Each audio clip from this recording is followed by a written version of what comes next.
that dude. Bet I see you from the top, yeah, real soon. Looking down on the haters that I've been through. Told them I'll see you later, yeah, big truth. I keep a real good pace. Built a big house, damn, look at that place. Up in my mind, cause that's my space. House so big, full of positive things. And I can't be shook, cause I ain't no rook, man, I wrote the book. Hey, what is up, guys? It is Tuesday night. There's another episode of Monsters of the Gridiron podcast. Victory Tuesday, guys. Victory Yes. Tuesday. Yes, love it. So I'm Walt. Will should be here in a little bit. Samo is off tonight, but I am joined by David and Terry Spain. Say what's up, guys. What's going on, Bear Nation? Bear down. Yeah. Bear So, Nation, what's happening? Let's hear it, guys. What do you think? Dave, we'll start with you. Listen, started off rough. I know we were talking during the game, and I was in my feels. I was hating it, and mostly because of the play calls. I was not happy with the. I was telling Wall on the side, this side to side stuff. The screen game. It just drives me nuts. It reminded me of, and this I'm gonna show my age here. It reminded me of John Shoop, the days of John Shoop. Oh wow! Yeah. And I just remember how much it bothered us back then. It doesn't work, or it's not working right now. We're not getting the blocking. I think we should scrap it, go back to the drawing board. And in that essence, we did in a lot of ways in regards to the run game. I noticed DeAndre Swift stopped dancing. He stopped, one cut and went. One cut north-south. And look what happened. He had the best game of his Chicago Bear career. I mean, he was a different running back. We used him properly. I love the fact that Caleb was doing, the checkdowns to him, and it seemed like DeAndre was open in the flat multiple times with no one around him for 10 yards. And I'm like, take that all day. That's an easy first down all day. So I'm really liking to see how the progression of Caleb, how he's processing things faster, and I'm excited to see where we go with it. Very good. Yeah, quite honestly, I was a little nervous, and all of us was in the group chat texting and stuff like, what's going on. But I think this was the game that DeAndre Swift really kind of solidified himself on the team. You could tell by when he got that touchdown, the relief it was for him to say finally. And in the same with Roschon, that was an emotional touchdown when he was able to get in to the get that touchdown. So that was definitely an emotional time for him too. But and then that throw that Caleb threw to DJ Moore was, that was phenomenal. It definitely showed the growth. I'm glad there was no turnovers, which was great. But I was just, I'm excited. I can see this team growing, but it looks like they're kind of buying into the offense now. The defense is flawless. I think we could probably add another defensive end, but the defense is flawless for the most part. Yeah, no, I agree with you guys wholeheartedly. I mean, the beginning of the game, like you said in the group chat, it was pretty rough to watch, and it seems to be the MO of the team a little bit. The script really isn't the greatest right now, but their second half adjustments went over well. We did see the progression of Caleb Williams, and we'll go over Caleb Williams in a little bit. I don't know about flawless, Terry. I don't know about flawless. Well, I wouldn't say flawless, but I tell you what, it was definitely refreshing. Yeah. Mm-hmm. Yeah.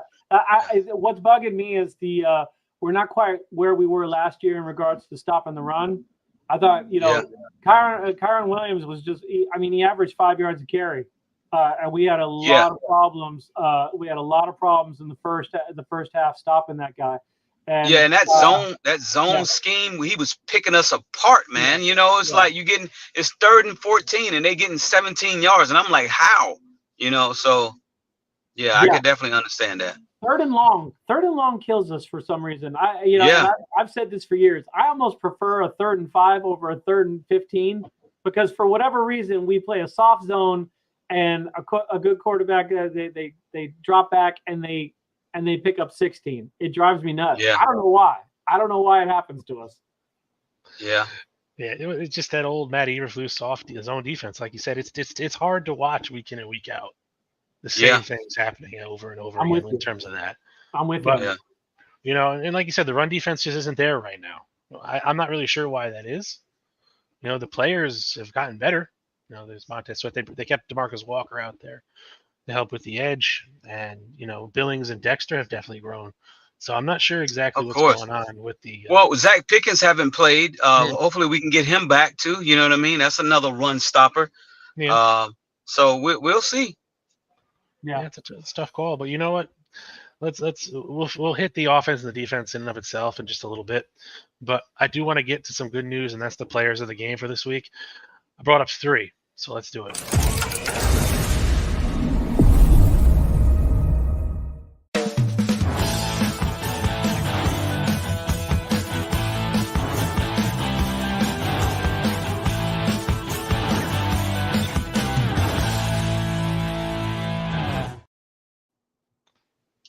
I love it. I Awesome. love it. Yeah, so I originally went with DeAndre Swift, huge day on the ground, 93 yards, 5.8 for carry. He was great there. He was actually our top receiver too. So it seems like Caleb really found that weapon that we thought he could be. I'm actually glad that he had this breakout game because I was trashing on DeAndre Swift a lot the week before. Oh yeah, yeah. Everybody was. Who wasn't? Who wasn't? Well, you're not alone. Who wasn't? Yeah. So he's proved me wrong, and I'm glad he did. So Yeah. props off to him. Jaquan Brisker too. Jaquan Brisker had a great game. Oh yeah. I'm extremely tough on Jaquan Brisker for one reason. I don't like his celebrating, even if he's not involved in the play. He's on the other side of the field. Somebody makes a tackle. He runs up flapping his arms. I partially get it because you're trying to help drum up the team in terms of its momentum. But as George Costanza said in Seinfeld, he didn't do anything. Yeah. He didn't. No, I think that was his best game as a Chicago Bear. In my opinion, I think he was all over the place, and the biggest play. A lot of people say, "Well, he had that interception at the end." To me, the biggest play was in the fourth quarter when he stuck Kyron Williams out on the flat on that third down when we pinned him by the 10, because that guy had been breaking tackles all day, and he stuck him, and he caused the fourth down in which they punted, and we killed a little bit of time off the clock. To me, that was the tackle of the game, and that was really awesome. Yeah, because he should have really had 2 interceptions too, like Cliff's talking about here. But he just lost his feet there for a minute. Downs, reestablished. I know. That was a great play, but I didn't even see it. And then when they showed the replay, I was like, "Yep, they're right. He didn't come back in bounds." So it was one of those things. Yeah, because when they showed it initially on television, you couldn't really see it. You had to go back and watch the replay. It was so fast. It happened so fast that I thought it was clean until the challenge, the booth challenge, and I was like, and then they showed it, and I was like, yeah, that's coming back. Fortunately, we held him to 3, but that's just I can't. That could have happened to anybody. I'm just the one thing I'm really liking from the secondary. You could tell they hit the jugs machine. They are catching balls that that were last year. I know we led the league in interceptions last year, but if you remember early on last year, we were dropping picks. Like it was like, especially Jalen. Jalen was dropping picks right and left last year. So I'm liking what I'm seeing out of the entire secondary. It's not really seeing a lot out of Keith Byard, but maybe that's just me, Walt. Maybe you have an opinion on him. I don't know. It's like he's just kind of there, but I don't really hear his name in regards to making plays. Yeah, he hasn't really made the highlight reel play just yet. Yeah, but he's been around. His coverage has been decent, but you're still waiting on that first interception to come through, and then anything. I mean, anything. I mean, I'm sure he's holding it down back there, but again, the linebackers are flying all over the place. I would like to see a little bit more out of our other defensive tackles. I do want to see Pickens come back because I think Dexter's having a great start to his year. You can tell that he's really come into his own. I think he already has 3 sacks. Yes, I'm loving the pressure. I'm loving the if you notice, he's super aggressive even when he doesn't get to the quarterback. He is getting up there and putting his hands up and blocking balls and deviating passes that are lines of sight of the quarterbacks, and I like that. I think that's a underrated trait. So I'm really liking what I'm seeing out of him. Yeah, and no, we'll hit on Dexter in a few minutes when we get on to the defense and offensive side of the ball. But let me just get Will in here, and Will looking Oh, fresh. What's great. up, man? Will's on the road. What's up, Will? Hey, What's Will, going on, guys? bear down. Bear Bear down. down, brother. Bear down, baby. Good win against them Rammies this past weekend, baby. Good win.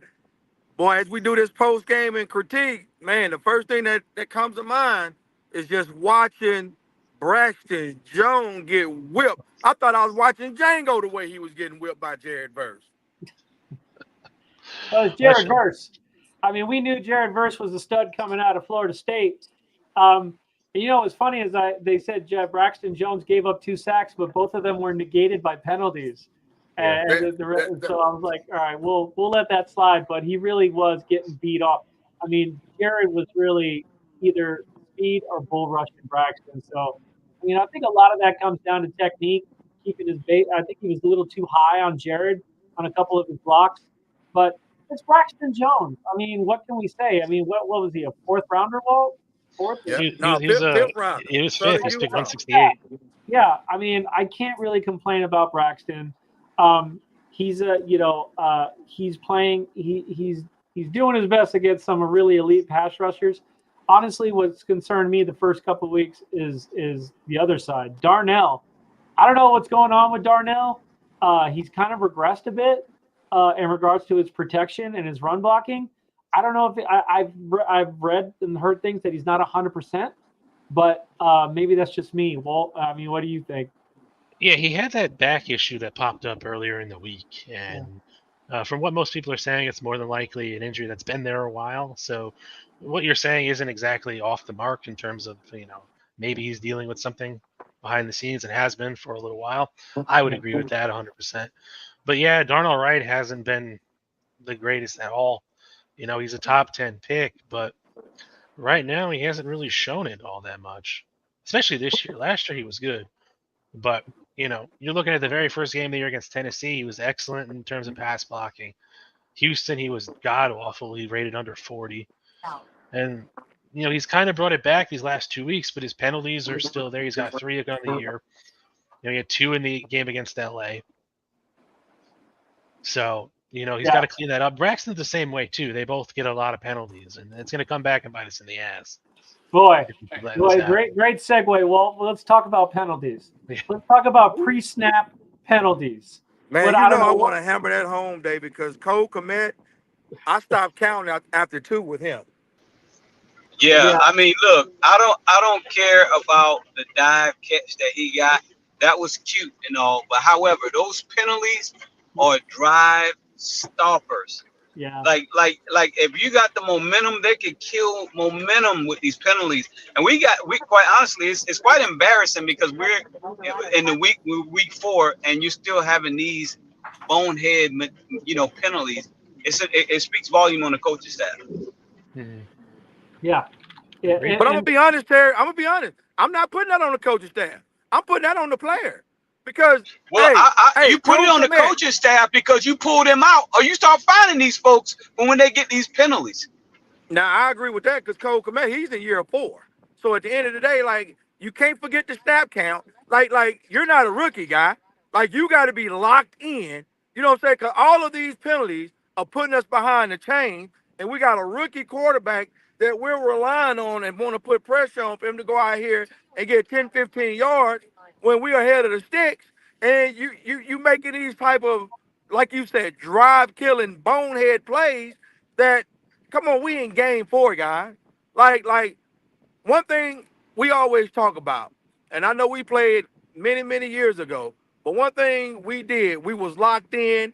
We made sure that we remember the snap count. So it's like there's no excuse, whether it's the voice, the cadence, whatever the case may be, where you forget the play.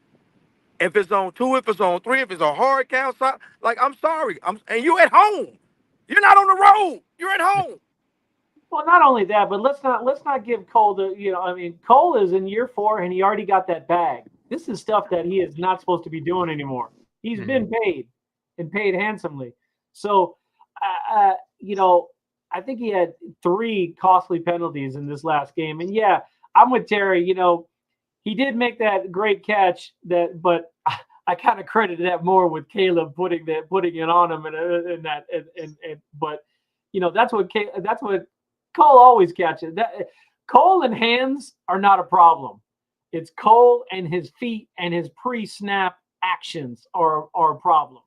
And then don't even get me going on his blocking. And it's blocking. And his, and his blocking, right? I mean, I almost want to say on the block that he laid out in regards to that broke Swift free. I was kind of obviously I was yelling and cheering, but I was looking at that going, are they going to throw a flag at that? Because that was not a clean block. It almost looked like a cut block because the way he went at the lineman's feet. Yeah. You know what I'm talking about, Walt?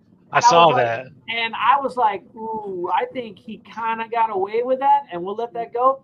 But that wasn't a great block. He just kind of dove at the lineman's feet, and the guy tripped. And then he gets up on his knee and he shakes his fist at the coaching sideline.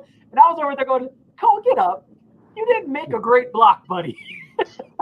Come on, let's be honest. Let's be subjective here. That was objective. That was not a good block. So he's got to clean up some things. And I think coaching, but I also think Mercedes Lewis has to pull him aside and listen and tell him how to do. Because to me, that's why Mercedes Lewis is there. He's there to coach up our tight ends.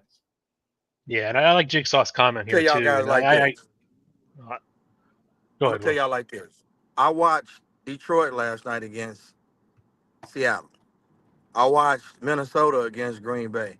The NFC North, it has to be the most dominant division right now in the NFL. It is. So, with that being said, when I look at our schedule over the next, let's just say 6 weeks, we have the Panthers, we have the Jaguars who are 0-4, then we got a bye. Then we come off the bye. I think we either got Arizona or Washington or vice versa. Then we have the Patriots. We have the opportunity, guys, right now, and I know we're doing it one game at a time as far as stacking. Going into, I believe it's the Green Bay game. Now, is it the Green Bay game in week 11? We potentially can be 7-2, guys. Man, right now I just want to focus on getting to 3-2. Because here's the other thing, and lifelong Bear fans will know this. We never know what team's going to show up. And I'm not taking Carolina lightly. Only because Andy Dalton's a veteran. This is a team we should steamroll, but I don't like it when we're heavily favored, and we are heavily favored in this game. It's Bears -5.5. I hate that. So there's and I've said it before in our group chats. Consistency. Show me you can score consistently and not just field goals. It seems like we always stall. Right? We always stall, we get like 1 or 2 good plays and we stall down low. So I got to see consistency before I start, buying into the hype that, looking at the schedule, because as it is right now, I listen, I'm a Bear fan, diehard. Minnesota, Detroit, and Green Bay even will steamroll this team as it is right now, because those teams are dropping 30 points easy a game. And I think it's unfair of us to think that our defense is going to shut down those high-powered offenses. We have got to be able to score and keep it's because it's going to be a tick for tack against those teams. And they always we play them tough, but Detroit and Minnesota are on a different level right now. Detroit last night, I could not believe what I was watching. Jared Goff had a game for the ages, and he didn't even get the game ball. That's another thing. But I'm just saying, as it is right now, Will's absolutely right. It's the toughest division in football right now, in my opinion. But those teams right now, they're clicking. Sam Darnold looks like Joe Montana out there. It's crazy. And I think it goes back to coaching. All 3 of those teams are very well coached, and we need to step up our game. We can't have Cole Kmet doing pre-snap penalties, false starts, missing blocks against those teams. They're going to eat us up. Yeah, and like Bernalissimo says, shout out to him for joining tonight. Is the Vikes are the team to beat, and he's right. He's 100% right now. The Packers, have their weaknesses. We saw that this weekend, but the Vikings are running on all cylinders at the moment, and that can't be denied. I don't care how much you hate the team. I respect them. They're doing well. I mean, Green Bay's issue is very clear. They can't run the ball. They made a big mistake thinking Josh Jacobs was going to be the guy over Aaron Jones, and you see what Aaron Jones is doing in Minnesota. He's killing it in Minnesota, and so I think we've got. The fortunate thing is we've got 4 to 5 weeks, I think, until we play our first division game.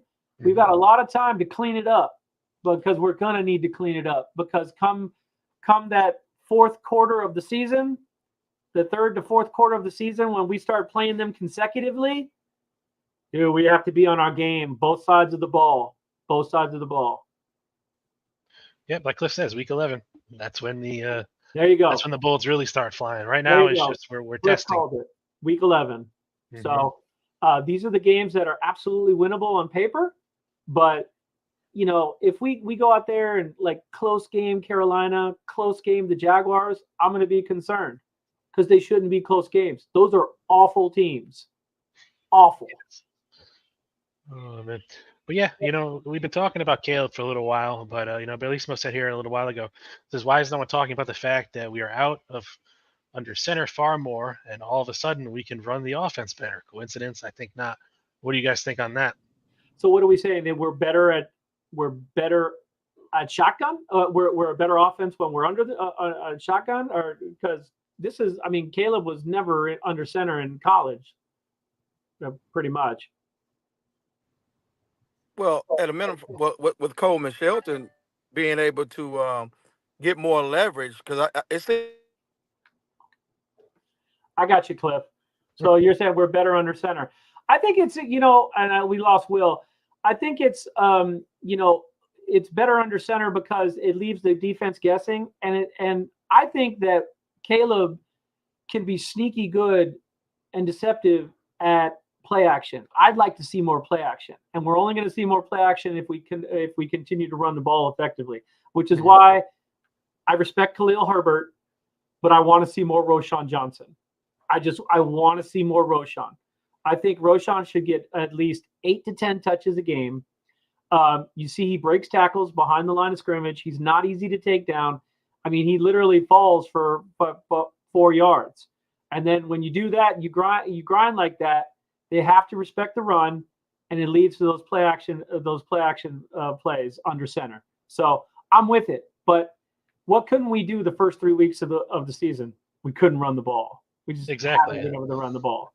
So and that's why you were saying you want to see more play action. We just couldn't. They weren't respecting the run to begin with. No respect at all. There was nothing there to respect it at all.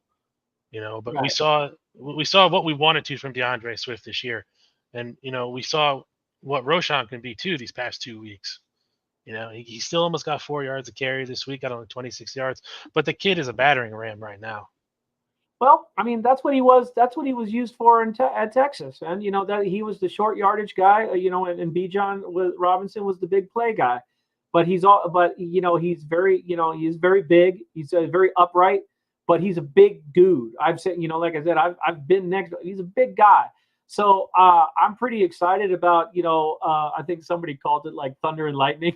I don't know if I'll go there, but I think it worked. I think there's no reason to see Travis Homer running the ball ever again.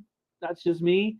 And I like Khalil Herbert. I respect the game, obviously. But I think this is Khalil's last year with the Bears. So I think we need to see what we have in Roschon, and I'm pretty excited about that. So and listen, when DeAndre scored and he did that, obviously that's it. Obviously he got the message the first 3 weeks saying, listen, you got $8 million a year from the Bears.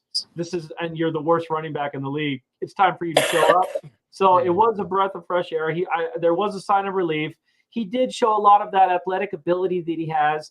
I think we just need to do that. Keep him, keep feeding him the ball in the flat. I don't necessarily want him running the ball 20 times.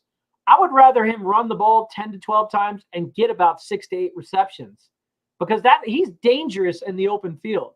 He's because he's one of the to me, he's very good at allowing his blockers to set up and then cutting and maneuvering to get at the maximum amount of yards he can.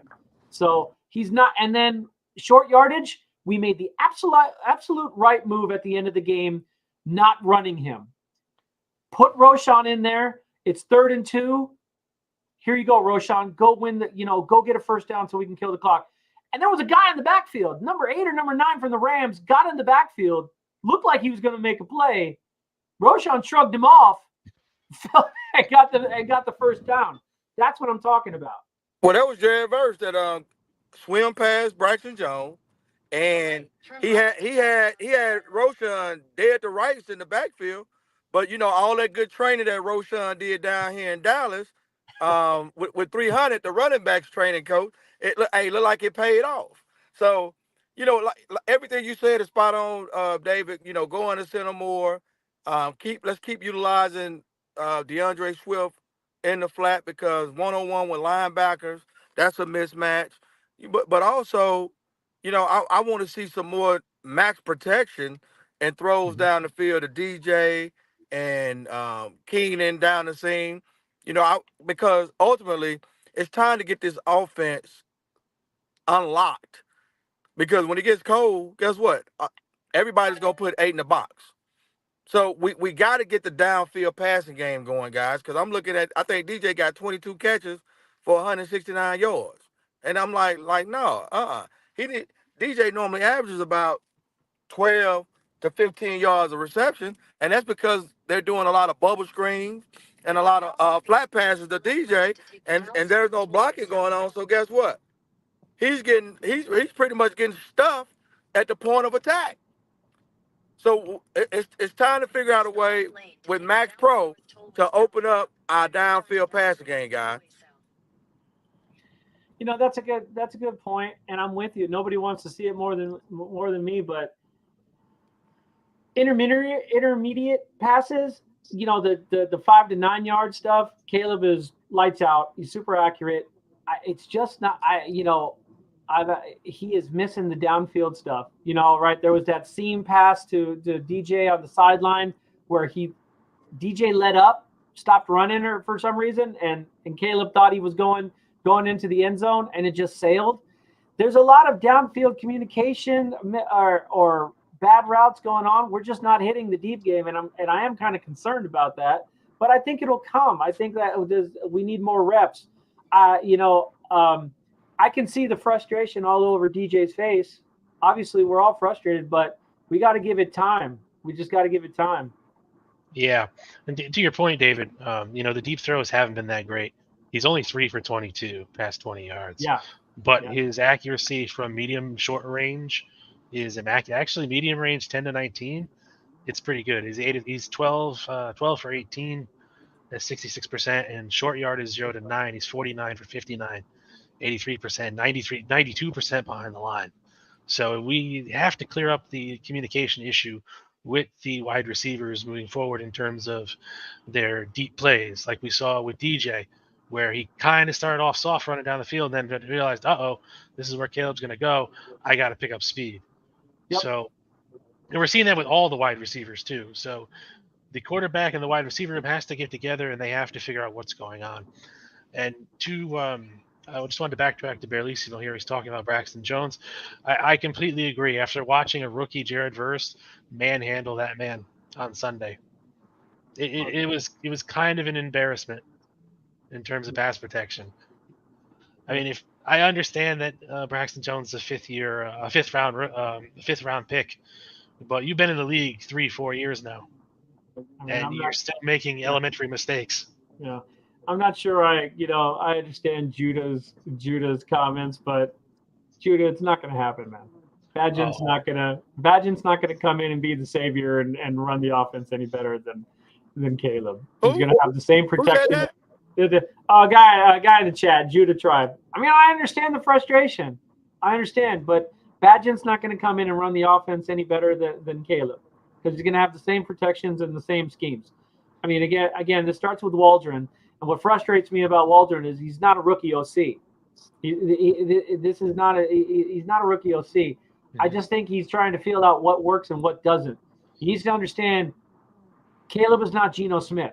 Caleb is more athletic than Geno Smith. And we don't necessarily have a DK Metcalf, but we do have a DJ Moore. So he's just gotta change things up a bit. But I think it all starts with Waldron, and I think Waldron's getting there. He's not quite there. I think we were efficient this week, but I mean, we need to be real. We need to be real. That I think Judah's just trolling now. We're not going to go to Badgett. If anything, Badgett is being dangled to other teams for trade, but that's another podcast. Yeah, exactly. Yeah, that's another podcast. I'm not even entertaining Judah Tribe. I get what he's here to do, but whatever. He's not being he's not being disrespectful. He's just trying to troll. So I'll let him do his own thing. But Bailey Smith, you hit the answer, right on the head. Doug Kramer, fantastic at fullback. Yes, it was only 2 plays, but just to see him out there and make those big blocks, especially the one on the touchdown, great. I mean, I'm so happy for the kid. Doug's a big center. Doug's a big Illinois guy. I mean, he's a hometown guy. I am so pulling for Doug Kramer, undrafted free agent out of Illinois, center. And I looked at it, I was like, man, Doug's put on weight. Doug's gotten a lot bigger than he used to be when he came out of Illinois. And it makes me wonder at what point, if I know Ryan Bates is coming back in a couple weeks. I mean, if it doesn't work with Bates, I mean, Doug Kramer is a center.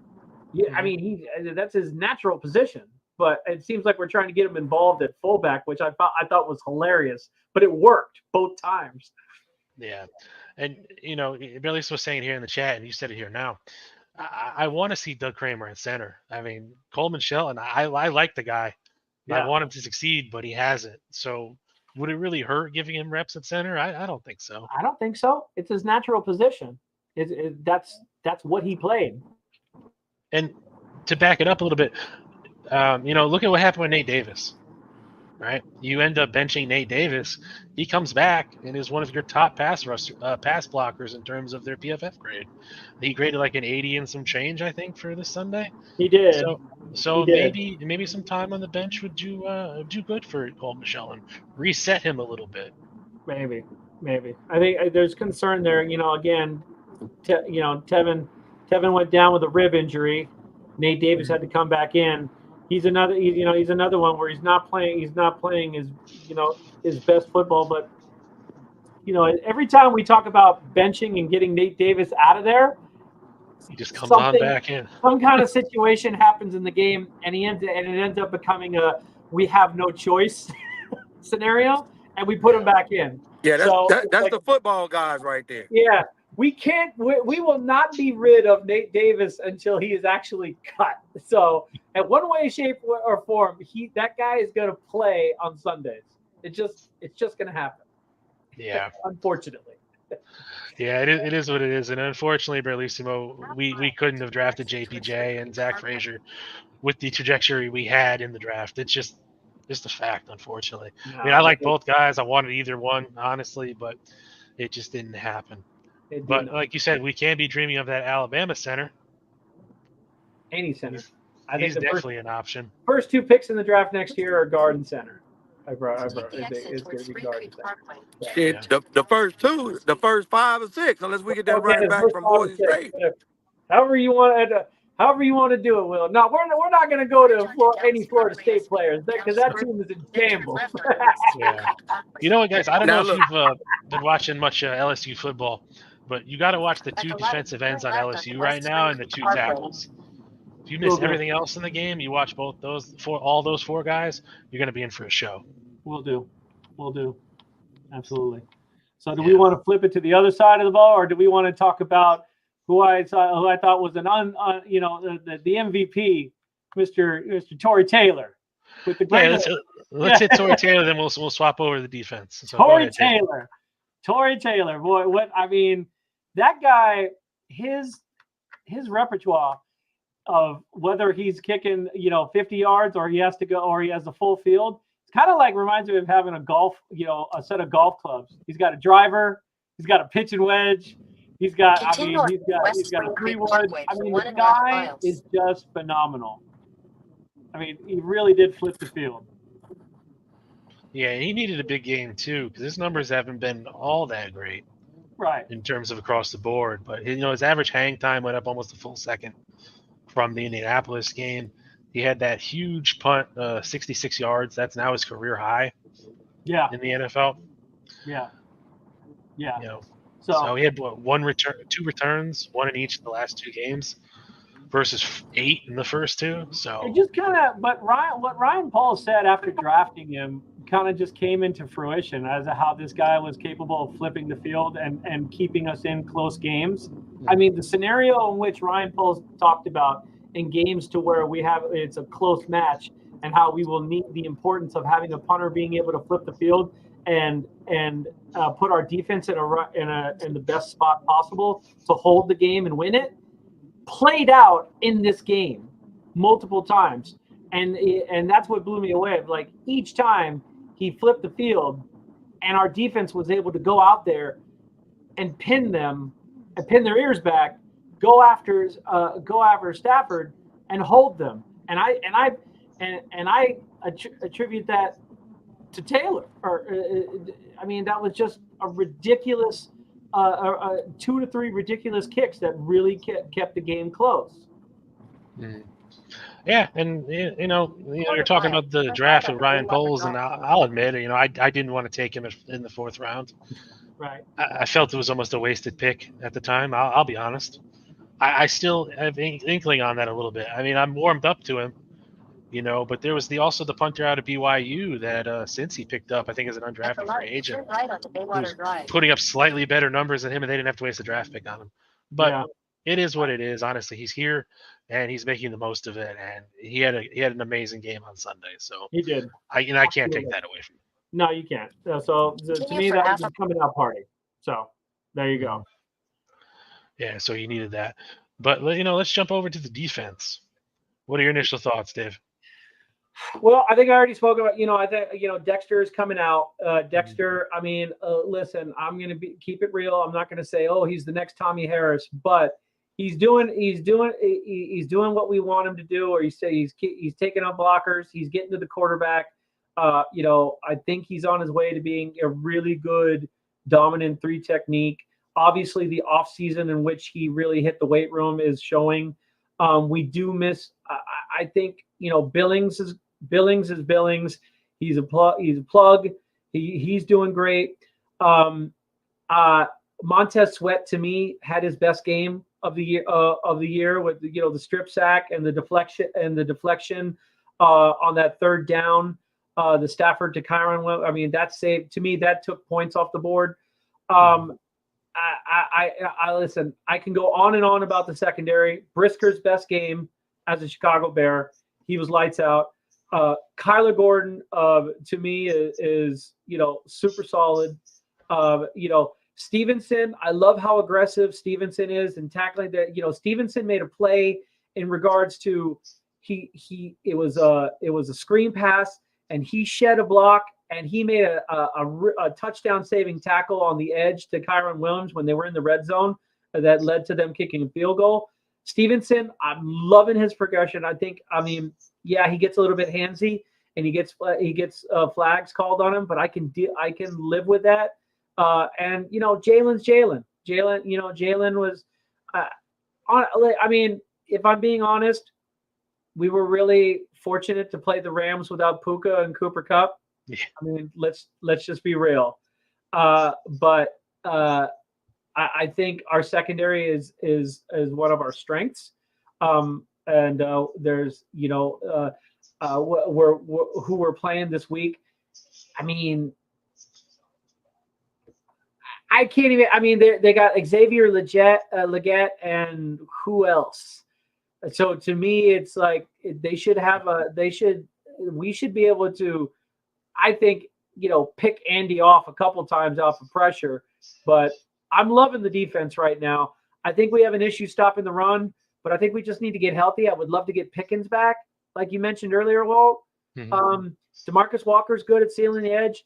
Booker is still a rookie. He's making some plays, but he hasn't really got home yet. But it's all coming together. I really focus more on what scheme or what is Eberflus calling in certain situations rather than our players and talent. I struggle with his defensive play calls sometimes on 3rd and longs. Mhm. I don't like that we go into a down, like we drop back into coverage and just rush 3.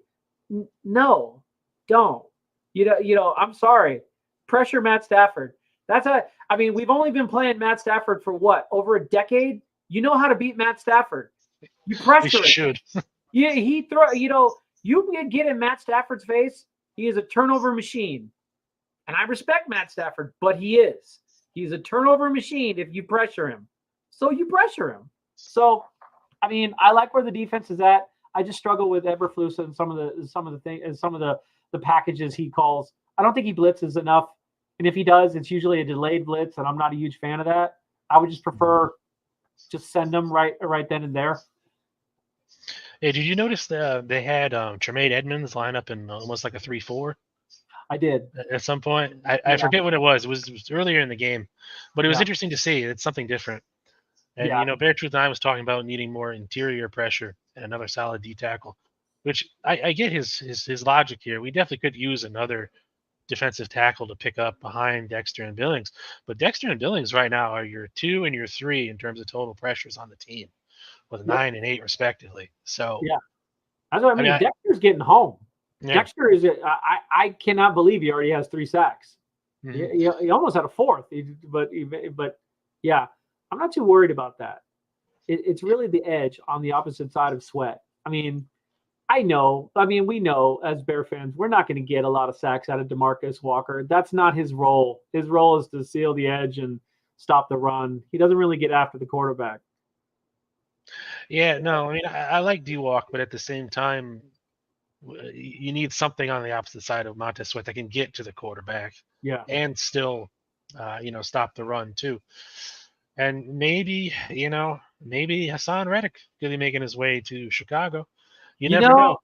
You never know. I think the next couple of weeks are going to be telling. It just depends on what we do record wise. Listen, if let's say the scenario, the best scenario comes true and we are 7-2, which I'm not gonna. But let's say we are 6-3, 7-2, and there's a real shot at a playoff run. I could see Poles being a buyer and that kind of a. But if we kind of play 500 ball and we're still losing games like in stupid fashion, I don't see us getting involved with trading for. How old is he? 31. He's 29, I think now. Or is he? Okay, my bad.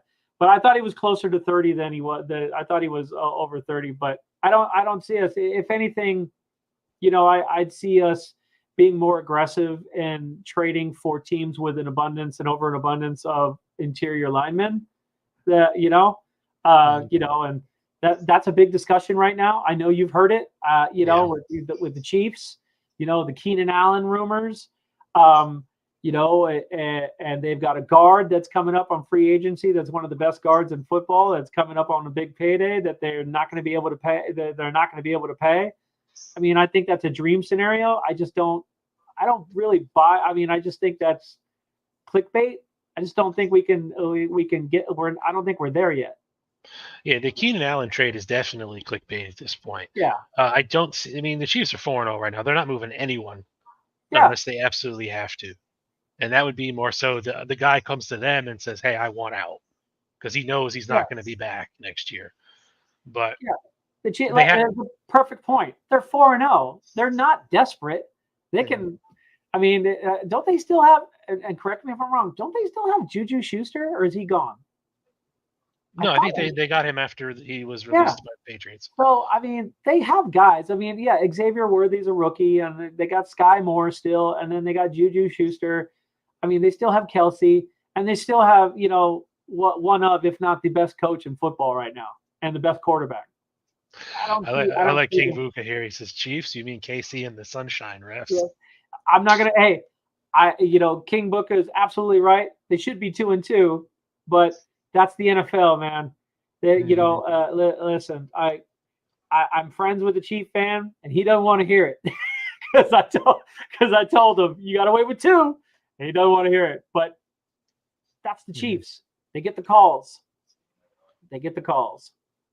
So.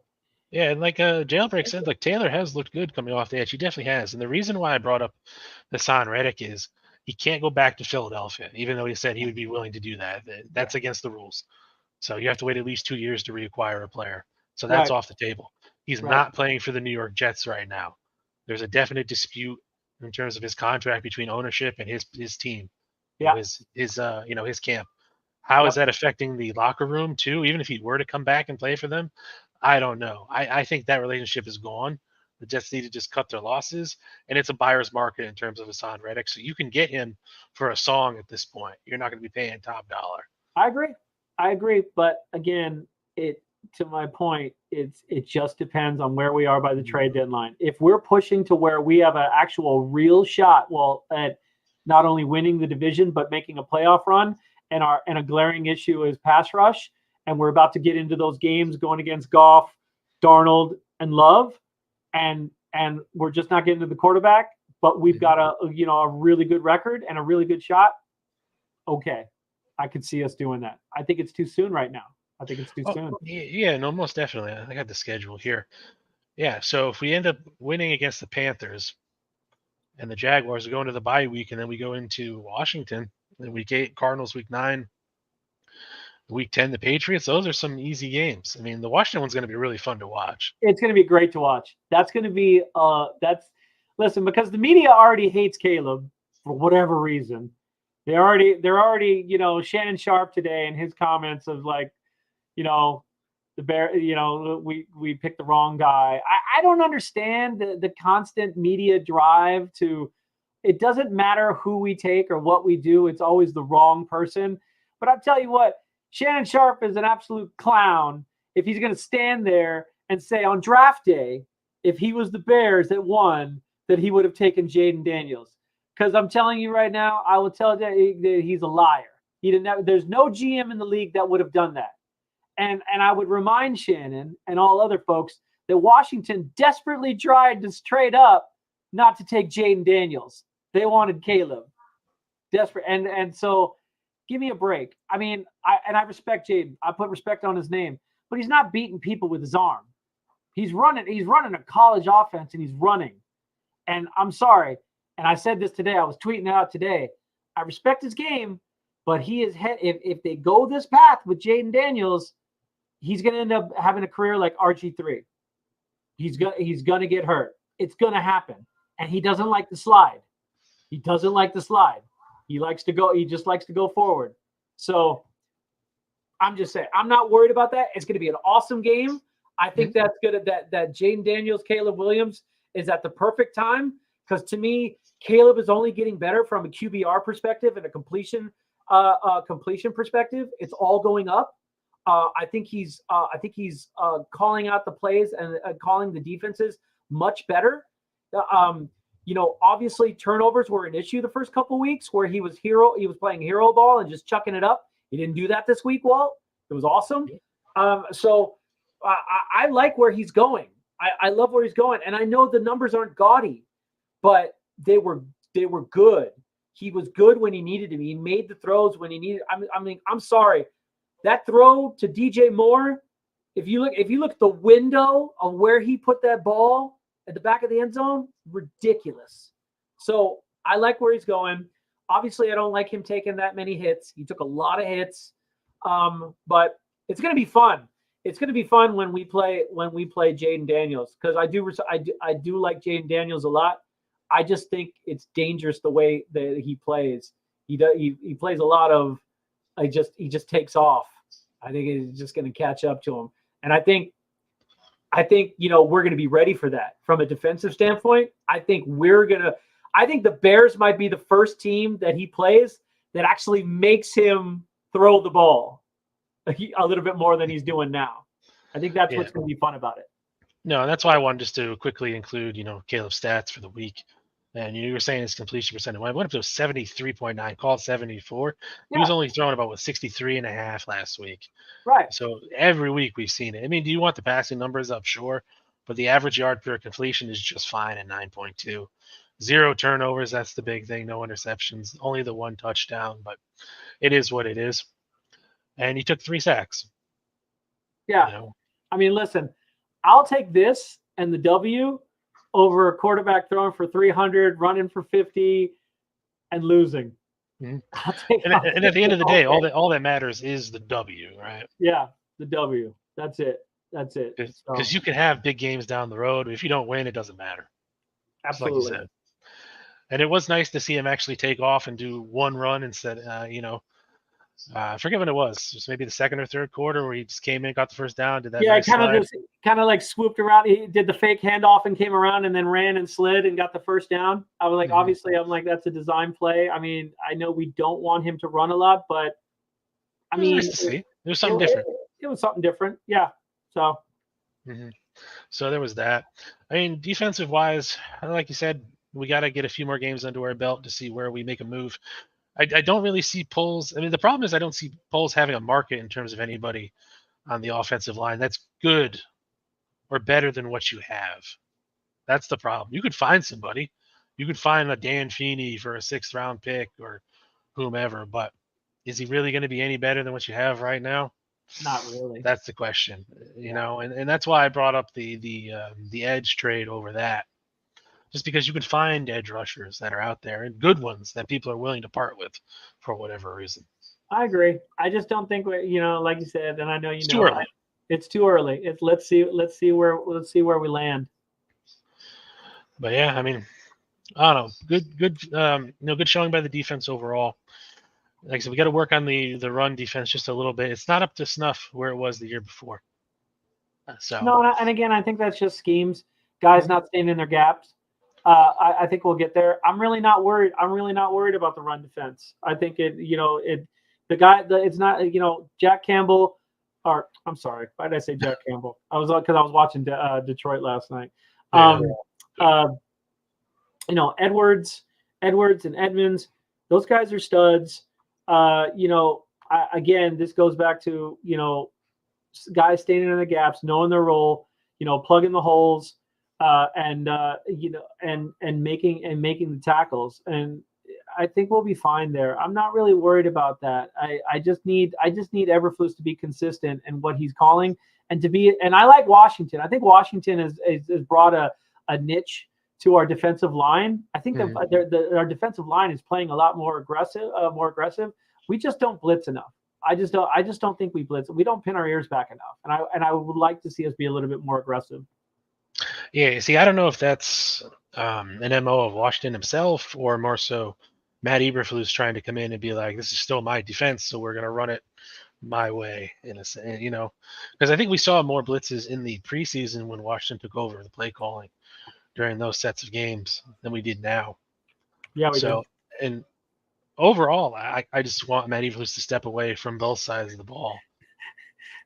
And then what would he do, Walt? Just stand there and look at Listen, Matt Eberflus can stand there all game, look pretty. He can make up silly nicknames for everyone. He can comb his hair. I don't care what he does, but as long as he doesn't have those call sheets or an influence on the call sheets, I'm perfectly happy with him. I'm with doing you. absolutely nothing. All right. But we got to look ahead to Carolina. We got next week. We got Andy Dalton. A bit of a revenge game for him, I guess, so to speak. The Red Rifle or is it Red Rocket? Is it Red Rifle or Rocket? I always get confused with him. So no, I think listen, Andy's I think we know Andy very well. We have a lot of tape on him. Obviously, it's a different team, but Andy's not going to beat us with his legs. Andy's kind of a statue back there. He's very methodical, but I think they are so beat up on both sides of the ball. They just lost Shaq Thompson. They did. Mm-hmm. They lost another defensive tackle, one of their best defensive linemen last week, and they also lost one of their best O linemen too. So this is a really beat up Carolina team, to where it's quite possible if it gets ugly, they might just put Bryce back in, which would be fine with me. Yeah. Which would be fine with me. But listen, there's no reason why we shouldn't dominate this game in all three phases. And that's like, my final point before we wrap this up is this is the kind of game that Eberflus, Waldron, Washington, all the coaches need to know that, listen, we get up 7-0, we get up 10-0. You got to keep your foot on the gas and put your foot on their throat and put the team away to where the point where Walt, me, you, Terry, Will, we're all texting each other in the third quarter going, ball game. Yeah. No more close game. This should not be a close game. And it'll be unacceptable if this is a close game. And this is the game where Eberflus has to go out there and show that he can coach this team, which is better in every facet. I don't know if there's any facet in regards to where you do a comparison between the Bears and Carolina to where Carolina has the edge. There's no edge. There's no edge for Carolina. Not even in it from a coaching perspective. This should be a game that we go out there and we drop 30 and hold them to under 14. It should. And if we don't, and it's a close game, then that's a problem I have with this staff, because this is not a game that should be close in any way, shape, or form. And that's what I think Eberflus has to do here. Yeah, no, I agree. And I know you asked who the other receiver in Carolina was earlier. I think it's Jonathan Mingo. They picked him up. They drafted him 2 years ago now, or a year ago now, something like that. Yeah. So plus they got Deontay Johnson from Pittsburgh. So I mean, there's a couple guys you got to look out for, but even still, it's Andy Dalton. It's Andy Dalton. He's okay. He's not great, but the Panthers are starting to become kind of a mess. Yep. I mean, like you said, I would be interested to see if it does get really bad if they put Bryce in, because I don't believe his story's over in Carolina. No, I don't either. Now, listen, I don't think he's going to have a resurgence like Sam Darnold elsewhere. I just think he needs to get out of Carolina and be developed by a real coaching staff that could do something with him, like a Sean McVay. I think if he went to the Rams and was the heir apparent to sit behind Stafford for a year or two and then take over, I think that would do him wonders. Carolina is just not. That was never going to work for him. Never. But I agree with you. It's not. I don't think it's the end of his career. But it's not our problem. All I look at it is like. Exactly. All I look at it is like, thank you, Carolina, every time. Thank you, Carolina. Yeah. We can thank them on Sunday too. Yeah. By shoving the football down their throats, right? Absolutely. So there's that. I mean, I want to thank everyone in chat too before we get out of here. It's fun watching all your comments, even you, Judah. I know what you're trying to do here, like I said, but Tyson Bagent's going to spend his time exactly where he's meant to be, on the bench. And I got nothing but love for Tyson. I hung out with him in Houston, and his dad, awesome guy, great guy. I actually think that he's going to be a starting quarterback elsewhere in his career, just not in Chicago. And we'll probably get a premium pick for him because he is talented, but he's just not going to be our quarterback unless something, knock on wood, catastrophic happens. So nothing but love for Bagent. Nothing. Yeah, but love. I even said this last year when certain people were talking about him 24/7. But he's got a nice story, and that's kind of all it is. We saw what happens when he plays actual, real big opponents, Chargers, Saints. He ended up with six interceptions, I think, and 4 touchdowns in 4 games. Yeah. I don't know. It's kind of crazy. That's people just say stuff just to say it. Listen, we have one of the best fan bases in football. We also have one of the most toxic fan bases in football. That's true. We do. We just do. And like I said, I like the kid. He seems like a great person. Yes. Right? But at the end of the day, he's a can crusher. He's the NFL's equivalent of Notre Dame, right? Basically. But his dad is hella fun to hang around with. Oh yeah, no. His dad is an awesome. interesting character. His dad's a character. That guy's awesome. But listen, well, I gotta wrap it up. Good show. We had a lot of fun topics. Hopefully next time we get Samo, Terry, and Will out of his car and into the booth, at home, and then we can dive into rumors, projections, and all that good stuff. But listen, bear down. Let's go get Carolina. and let's do what we do. Yep, let's do that, guys. Thanks for everyone for showing up, even you, Judah. And yes, I was defending Justin Fields last year, and I still do. So, but he's not our quarterback now. Caleb Williams is. So it is what it is. But Cliff, Green Booga World, Barlissimo, Savan, Jailbreak, all you guys out there, Eric and Eric Harper, my boy. It's glad to see you again. And you know what, guys? We were going to come to you Monday. Unfortunately, we weren't able to, but we'll be back next Monday to talk over the Carolina game. All right, Judah, whatever. But I stay put that tuned. guy on, I put that guy on block. I blocked that guy like 30 minutes ago. Yeah, you know what, man? I'm just gonna give him a timeout. I don't want to block him, because I want to be a nice guy. But as soon as you start doing that shit, like be mean, Walt. Be mean. Sorry, Anyway, I was gonna say here. before this. Yeah, you Bear take it down. easy, Dave. I'll close out. All right. Take it easy, man. Yeah. So, guys, coming this week, we're gonna start doing a deeper look at the offensive line, player by player. We're gonna start with Braxton Jones. We should have that up on the channel the next couple of days. I'll keep you all posted on that. But I do want to thank you all for coming out tonight. If you can, like, comment, subscribe, tell your friends. I love having the conversations with you guys, and I want to have more of them. So we'll be back next Monday. Just keep an eye. And like I said, claws up, bear down. Enjoy the rest of your nights.